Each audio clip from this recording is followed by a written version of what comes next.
ഹരേ കൃഷ്ണ. ശ്രീമദ് ഭഗവത്ഗീത അധ്യായം 4 ജ്ഞാനകർമ്മ സന്യാസ യോഗം. ശ്ലോകങ്ങൾ 6, 7, 8. ഈ 7ഉം 8ഉം ശ്ലോകങ്ങളാണ് ഭഗവത്ഗീതയിലെ ഏറ്റവും പ്രധാനമായ ശ്ലോകം. എല്ലാവർക്കും തന്നെ അത് മനഃപ്പാഠവുമാണ്. അതുകൊണ്ട് തന്നെ എളുപ്പവുമാണ് ജപിക്കാനായിട്ട്. നമുക്ക് കേൾക്കാമല്ലേ? അജോബി സന്നവ്യയാത്മാ ഭൂതാനാമീശ്വരോബി സൻ പ്രകൃതിം സ്വാമധിഷ്ഠായ സംഭവാത്മ്യാത്മമായയാ യഥാ യഥാ ഹി ധർമ്മസ്യ ഗ്ലാനിർഭവതി ഭാരത അഭ്യുത്ഥാനമധർമ്മസ്യ തദാത്മാനം സൃജാമ്യഹം പരിത്രാണായ സാധൂനാം വിനാശായ ച ദുഷ്കൃതാ ധർമ്മ സംസ്ഥാപനാർത്ഥായ സംഭവാമി യുഗേ യുഗേ. ഹരേ കൃഷ്ണ. ഭഗവാൻ അർജുനനോട് പറയുകയാണ്, അർജുന, കാഴ്ചയിൽ ഒരു സാധാരണ വ്യക്തിയെ പോലെയാണ് അവതാര പുരുഷന്മാരിരിക്കുന്നത്. ഭഗവാനെ സംബന്ധിച്ചിടത്തോളം ജന്മം തന്നെയില്ല, രൂപഭേദങ്ങളില്ല, സകല ജീവരാശികളുടെയും ഈശ്വരനുമാണ്.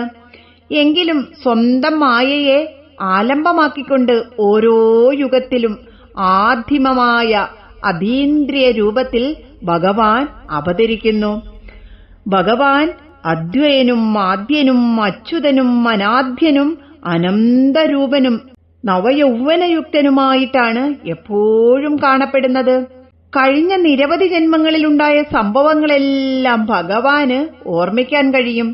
ഒരു സാധാരണ മനുഷ്യന് മണിക്കൂറുകൾക്ക് മുമ്പ് നടന്ന സംഭവങ്ങൾ പോലും ഓർമ്മിക്കാൻ ചിലപ്പോൾ സാധ്യമാകുന്നില്ല. സാധാരണ ജീവാത്മാക്കളെ പോലെ ഒരു ശരീരം ഉപേക്ഷിച്ചു മറ്റൊരു ശരീരം സ്വീകരിക്കുന്ന പ്രക്രിയ ഭഗവാന് ബാധകമല്ല. ഭൗതിക ലോകത്തിൽ ജീവാത്മാക്കൾക്ക് സ്ഥിരമായ ഒരു ശരീരമില്ല. അതൊരു ശരീരത്തിൽ നിന്ന് മറ്റൊന്നിലേക്ക് സഞ്ചരിച്ചുകൊണ്ടേയിരിക്കും. ഭഗവാൻ അവതരിക്കുന്നത് ആ വിധത്തിലല്ല. തന്റെ അന്തരംഗ ശക്തി കൊണ്ട് ഭഗവാൻ തന്റെ ആദിമ സ്വരൂപത്തിൽ തന്നെയാണ് അവതരിക്കുന്നത്. ഭൗതിക ലോകത്തിൽ നവനീരതാപനും വംശീവിഭൂഷിതകരനും പീതാംബരധാരിയുമായി പ്രത്യക്ഷപ്പെടുന്ന ഭഗവാൻ ദ്വാപരയുഗത്തിലെ അവതാരവേളയിൽ ദേവകീദേവിക്ക് ദർശനം നൽകിയത് ശംഖചക്ര ഗദാപത്മധാരിയായി ചതുർബാഹുവായിട്ടാണ്. ഭഗവാന്റെ ശൈശവലീലകളും കൗമാരഭാവങ്ങളും യൗവനവുമെല്ലാം നമ്മുടെ ഭാഗവതം പോലെയുള്ള പുരാണ കൃതികളിൽ എത്ര ഭംഗിയോടെയാണ് വർണ്ണിച്ചിരിക്കുന്നത്. ആ യൗവനം നിത്യമാണ്, അവ്യയമാണ്, അനന്തമാണ്. ഭഗവാന്റെ അവതാരത്തിന്റെ മേന്മ വർണ്ണിച്ചാലും തീരുകയില്ല. ഭഗവാൻ അർജുനനോട് പറയുകയാണ്, യഥാ യഥാ ഹി ധർമ്മസ്യ ഗ്ലാനിർഭവതി ഭാരത അഭ്യുത്ഥാനമധർമ്മസ്യ തദാത്മാനം സൃജാമ്യഹം. ഹേ അർജുന, ലോകത്തിൽ നന്മയ്ക്ക് വീഴ്ചയും തിന്മയ്ക്ക് ഉയർച്ചയും ഉണ്ടാകുമ്പോഴൊക്കെ ജന്മരഹിതനും അരൂപിയുമായ ഞാൻ ആ പാപമൊക്കെ മാറ്റിവെച്ചിട്ട് ധർമ്മത്തെ നിലനിർത്താനായി സ്വരൂപിയായി തന്നെ ഭൂമിയിൽ അവതരിക്കുമെന്ന്. ദ്വാപരയുഗാന്ത്യത്തിൽ ഭഗവാൻ ശ്രീകൃഷ്ണനായി അവതരിച്ചു. അതുകൊണ്ട് ഭഗവാന് ദ്വാപരയുഗാന്ത്യത്തിലെ അവതരിക്കാൻ പാടുള്ളൂ എന്നില്ല. ഭഗവാൻ മധുരയിലാണല്ലോ അവതരിച്ചത്. അതുകൊണ്ട് ഇനിയും അവിടെ മാത്രമേ അവതരിക്കൂ എന്നുമില്ല. ലോകത്തിൽ വൈദിക ധർമ്മങ്ങളുടെ പേരിൽ തന്നെ ഹിംസാ സിദ്ധാന്തം പ്രചരിക്കുകയും വൈദികി ഹിംസ ഹിംസാനഭവതി എന്ന സൂക്തം വേദവാക്യമായി തന്നെ പ്രചരിക്കുകയും ചെയ്തപ്പോൾ അഹിംസ പരമോധർമ്മ എന്ന് സ്ഥാപിക്കാനായി മഹാവിഷ്ണു തന്നെ ശ്രീബുദ്ധനായി അവതരിച്ചുവെന്ന് ഭാഗവതം പറയുന്നു. വൈദിക ധർമ്മങ്ങൾക്ക് കോട്ടം തട്ടുമ്പോൾ ആസുരഭാവങ്ങൾക്ക് ലോകത്ത് പ്രചുരപ്രചാരം സിദ്ധിക്കുമ്പോൾ അത്തരം കെടുതികളിൽ നിന്ന് ലോകത്തെ ഉദ്ധരിക്കാനായി ഭഗവാൻ സ്വയം അവതരിക്കുന്നു. അവതരിക്കുക എന്നതിന് ഇറങ്ങി വരിക എന്നാണ് അർത്ഥം. അമാനുഷവും ശാശ്വതവുമായ ദേവപദവിയിൽ നിന്ന് ഒരു സാധാ മനുഷ്യനായി ഇറങ്ങി വരും എന്നാണ് പറയുന്നത്. ഈ ശ്ലോകത്തിൽ ആത്മാനം സൃജാമി എന്ന് പറയുന്നത് എന്താണെന്നറിയുമോ? സൃജാമി എന്നതിന് സൃഷ്ടിക്കുന്നു എന്നാണ് അർത്ഥം. ആരാണ് സൃഷ്ടിക്കുന്നത്? ഈ സർവചരാചരങ്ങളും സൃഷ്ടിക്കുന്നത് ഭഗവാനാണ്. ഇവിടെ സ്രഷ്ടാവും സൃഷ്ടിയും ഒന്ന് തന്നെയാണ്. അതാണ് ഭഗവാന്റെ മഹിമ. ഒരു മനുഷ്യനും അവരവരെ തന്നെ സൃഷ്ടിക്കാൻ കഴിയുകയില്ല. സന്താനങ്ങളെ സൃഷ്ടിക്കാൻ മനുഷ്യന് കഴിയും, പക്ഷേ അവനവനെ തന്നെ സൃഷ്ടിക്കുക അത് അത്ഭുതകരമായ കർമ്മമാണ്.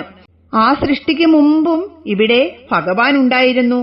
അനാദിയും അനന്തനുമായ ഭഗവാന്റെ മറ്റൊരു മഹിമ കൂടിയാണ് ഇവിടെ പറയുന്നത്. അതാണ് 8ാമത്തെ ശ്ലോകമായ പരിത്രാണായ സാധൂനാം വിനാശായ ച ദുഷ്കൃതാം ധർമ്മ സംസ്ഥാപനാർത്ഥായ സംഭവാമി യുഗേ യുഗേ. സജ്ജനങ്ങളെ സംരക്ഷിക്കുക, ദുർജനങ്ങളെ നശിപ്പിക്കുക, ലോകത്ത് നഷ്ടപ്പെടുന്ന ധർമ്മത്തെ പുനഃസ്ഥാപിക്കുക, ഇതൊക്കെയാണ് ഭഗവാന്റെ അവതാര ലക്ഷ്യങ്ങൾ. ഒരു കംസനെയോ ഒരു രാവണനെയോ മാത്രം വധിക്കാൻ വേണ്ടിയാണോ ഭഗവാൻ അവതരിച്ചത്? അങ്ങനെയേയല്ല.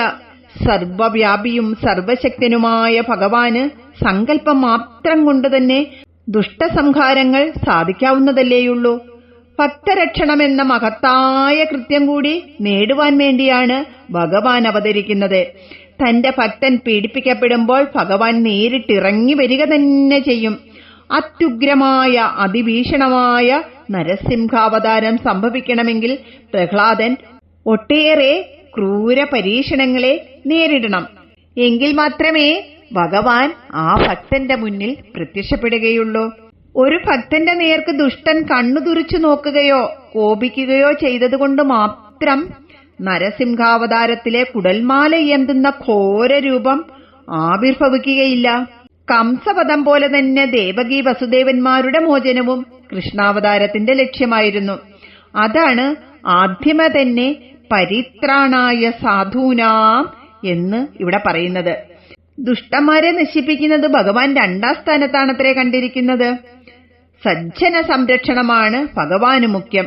ഭക്തദാസനായ ഭഗവാന് ഭക്തന്റെ നേർക്കുണ്ടാകുന്ന അതിക്രമങ്ങളെ ഉദാസീന ഭാവത്തിൽ നോക്കിയിരിക്കാനാവുകയേയില്ല. ഭഗവാൻ ആ രംഗത്തേക്ക് ഒരു ഭൃത്യനെ പറഞ്ഞു വിടുകയല്ല ചെയ്യുന്നത്. നേരിട്ട് ഭഗവാൻ തന്നെ ചാടി ഇറങ്ങി വരുന്നു, അവതരിക്കുന്നു. ആ അവതാരങ്ങൾ ഒരിക്കലും അവസാനിക്കുന്നില്ല. എപ്പോഴെല്ലാം തിന്മകൾക്ക് ഉത്കർഷവും നന്മകൾക്ക് അപകർഷവും ഉണ്ടാകുന്നുവോ അപ്പോഴൊക്കെ സജ്ജന രക്ഷയ്ക്കായി ദുർജന സംഹാരത്തിനായി ഭഗവാൻ വീണ്ടും വീണ്ടും അവതരിച്ചുകൊണ്ടേയിരിക്കും. ഒരവതാരത്തെയും അവസാനത്തേതായി നമ്മുടെ വൈദിക ഗ്രന്ഥങ്ങളിൽ ഒരിടത്തും പറഞ്ഞിട്ടില്ല. അവസാനത്തേതാണ് ഇനി ഉണ്ടാവുകയില്ല എന്ന് പറഞ്ഞാൽ അതിനപ്പുറം മനുഷ്യന് പുരോഗതി പാടില്ല എന്നല്ലേ കാണേണ്ടത്.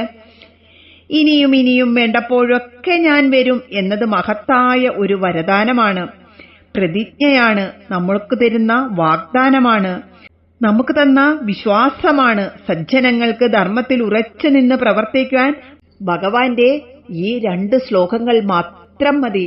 എല്ലാവരും ഈ ശ്ലോകങ്ങൾ കാണാതെ പഠിക്കുക, എല്ലാവർക്കും പറഞ്ഞു കൊടുക്കുക. ഉറപ്പായിട്ടും ഭഗവാൻ വരും.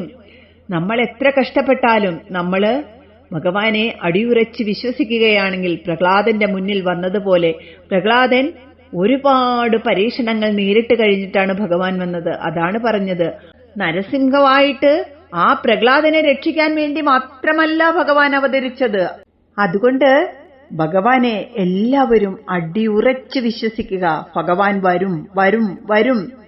ഭഗവാനോട് നേർച്ച നേർന്നിട്ടല്ല, ഭഗവാനെ ഞാനിത് നിനക്ക് തന്നേക്കാവേ, എനിക്കത് തരണേ എന്നല്ല പറയേണ്ടത്. ഭഗവാനെ എനിക്കിത് വേണം, നീ മാത്രമാണ് എന്റെ ആശ്രയം, നിന്നോടല്ലാതെ ഞാൻ ആരോടാണ് പറയുക?